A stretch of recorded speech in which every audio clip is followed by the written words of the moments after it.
Well, welcome back to another Fabric Tip Friday. I'm back over in my personal shop that I do AirTech related stuff and my personal stuff in. I'm working on a modification here, a clip wing cub, and this for a few of the Fabric Tip Fridays, we're going to be covering stuff on J3, but they will follow along for a Champ or any other plane, and a lot of this stuff follows along even with other fabric systems. It's not just AirTech. The green color is an epoxy. What I did was just sealed up all the aluminum. It wasn't any corrosion.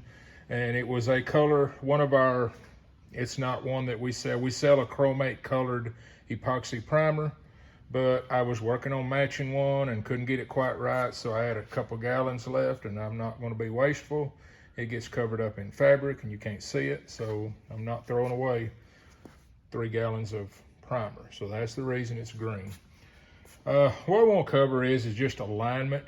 A lot of things, especially Piper, you know, your hinge points where you're putting you want everything to look nice. Say you put a new rear cove back here. This one, I had bought this project and they had never put the screws in that holds this, and they're riveted, and sometimes I just use the 8 or 1032, you know, stainless nuts.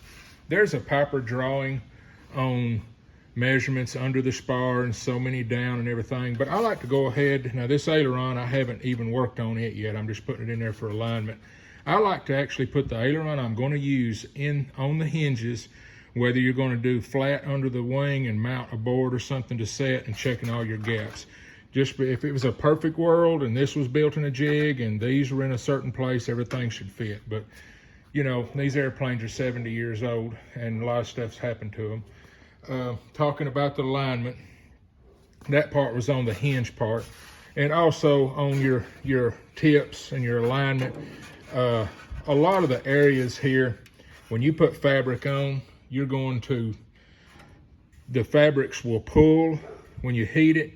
And I know we're supposed to go up to 350, but that's not wrote in stone. On certain areas, like an area right here, you want to ease up just a little. Piper did this to help out, and there's braces, but you know, we want airplanes light, and then we gripe about stuff moving later.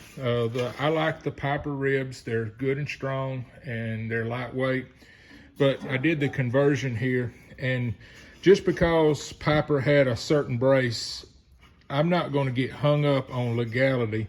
That if I think I want to build a couple other braces and add some more in, I go ahead and do it.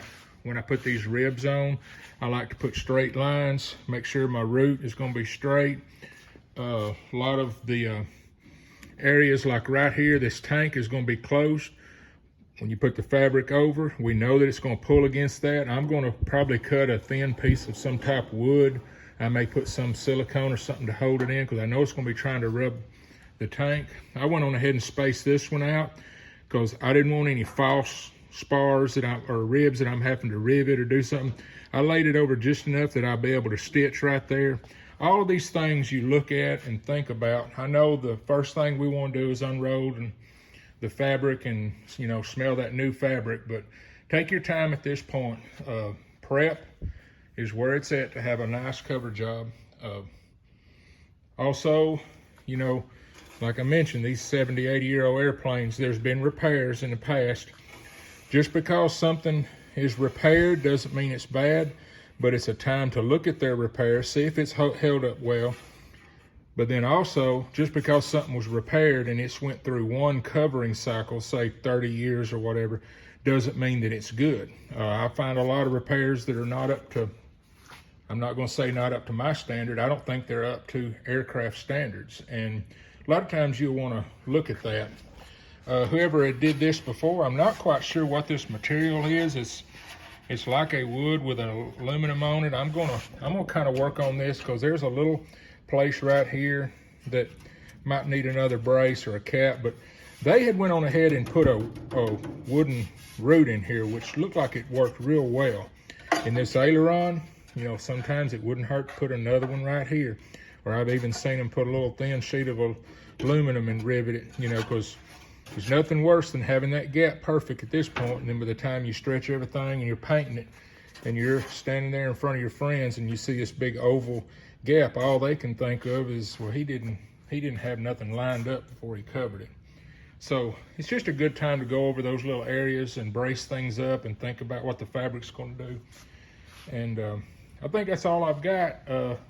This is about the last week of October, and I want to do a shout out to Chad Cole. He just flew their family J3 maiden flight since he's rebuilt it. So congratulations to him. And that'll be all. Thank you.